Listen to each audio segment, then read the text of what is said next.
Okay, so reply lang ako dun sa last na nag-comment sa video ko, previous post kanina sa realities of, having a better violin doesn't equal better sound, no? So, ito suggestion ko, no? Especially sa lahat ng mga nagsi-self-study dyan, no? Kung may pambili kayo ng violin, it's much better kung may pang lesson din kayo. Lagi ko yung sinasabi. No? So, kung 10,000 ang budget mo, bumili ka ng 5K na violin, tapos mag-lesson ka ng 5 to 10 sessions somewhere. Kasi, sobrang dami mong mapipick up na bad habits. So, wala doon nag-comment kanina. Sabi niya, marunong siya mag-scales and things off YouTube, ganyan. Pero, who is correcting you? 'Di ba? So, a lot of people think na madali lang, no? Ganun lang. Napanood ko, gagayahin ko, okay na. Pero kasi sa violin, you run the risk of a lot of injuries, to be honest. So, yun yung iniiwasan natin na maapektuhan yung iba mo pang ginagawa sa buhay because you are not doing it correctly. Kasi yung nakikita natin is not the same as the motions, no? A lot of the motions or movements na ginagawa ng isang violinist is done usually while playing the violin lang. So, iba talaga yung movements. Akala natin, like for example, lagi ko yung example sa bowing, no? Yung kamay natin when we bow, sabi, up and down, no? Ganyan daw. Pero in reality, hindi ganun. Ganun lang itsura niya dahil side view. Pero pag tinayo mo yan, hindi ganito. Ganito yung galaw niya. So, katulad doon, it's very simple but it does a lot of things na pwedeng mag-cause ng problems in the long run, no? So, you run the risk of injury. And, ang masaklap dito, no? Even doctors, no? Yung mga nakasalamuha ko na, sabi nga nila, musicians' injuries are really bad kasi irreversible yung damage. And yun yung iniiwasan mo pag nagle-lesson ka. Kasi alam ng teacher mo kung ano yung dapat na ginagawa mong movements to avoid that risk, no? So, kasi kung may pambili ka ng violin, sa akin lang ito, I don't give advice na hindi ko kayang gawin.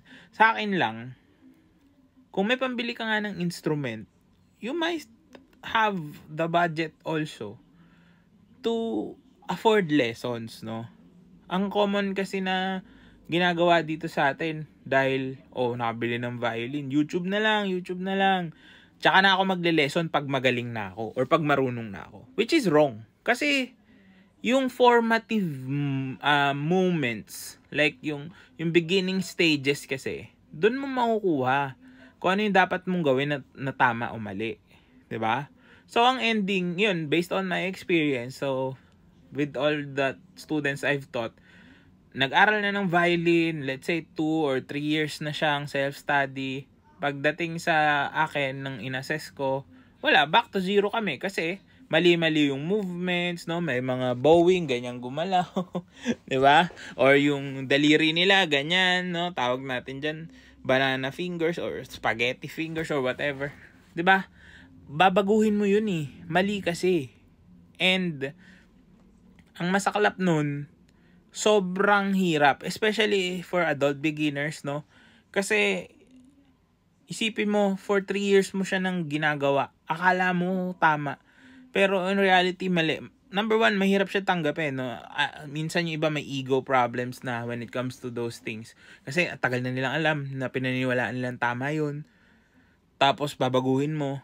Tapos, ang tagal. Diba, isipin mo 3 years, babaguhin mo pa. Syempre, ang hirap na adjustment kasi yung autopilot mo, yung brain mo, alam niya na ganun na. So, you have to make that decision as early as possible.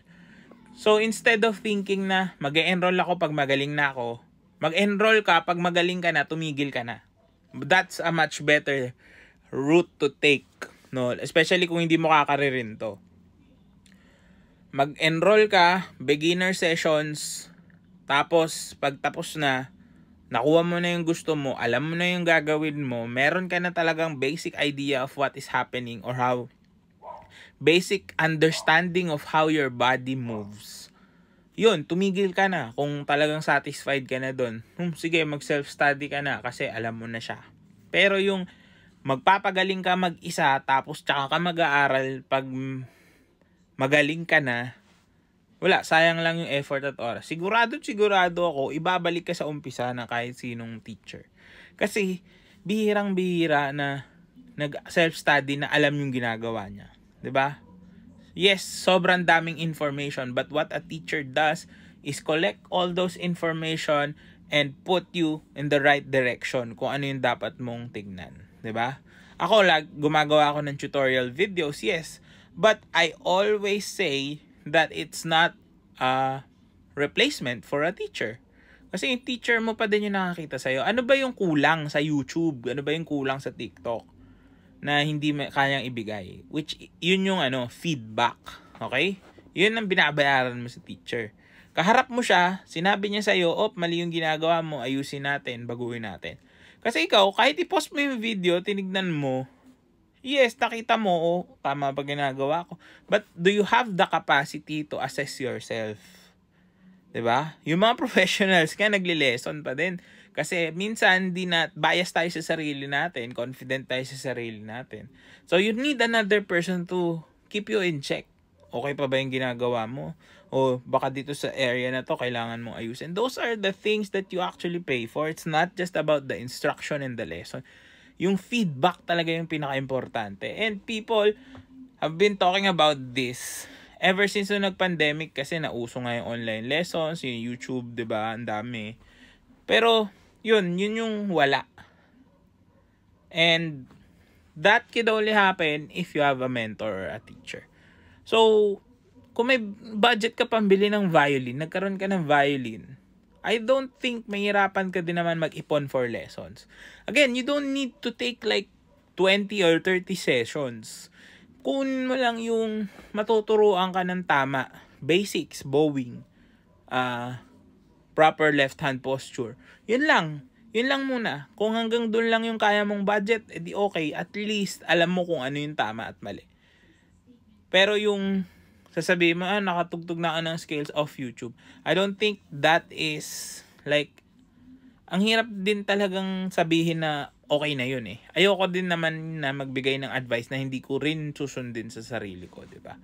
So yun, try to find a mentor na okay, no? I think sa ibang mga lugar, depende na lang din sa location nyo, may nag-offer din ng mga free sessions, ganyan, discounted rates. You can always find a way. Lagi may paraan. Gagawan mo lang talaga ng action, no? Now, if you need my help, I could offer you siguro assessment, ganyan, message nyo ako. No? So, if you're looking for a violin teacher, ayan, syempre yung rates ko, hindi ko pwedeng ibaba. Unfair naman din sa mga iba kong students. So, maybe I can offer bulk discounts, group sessions. So, kung meron gustong mag-lesson sa inyo, message nyo lang ako over on Facebook or even dito. Pag-usapan natin kung paano ko kayo matutulungan. No? Pero, I would highly suggest, kung may pambili ka, kung may 10K ka pambili ng violin, 5K lang yung budget mo, tas 5K i-lesson mo. Or kung 2K lang yan, mahap ka ng violin na 1K, tapos mag-lesson ka ng 1K din. Diba? Hindi masama yung matuto ka ng tama, umpisa pa lang. And it would go a long way, no? Because I know that every mentor just wants the best for their students. And yun, good luck kung pagtuloy-tuloy mo, pero wag mo sayangin yung oras ng ikaw mag-isa trying to figure it out without understanding what are the things or the risks that you are actually taking. Yun lang.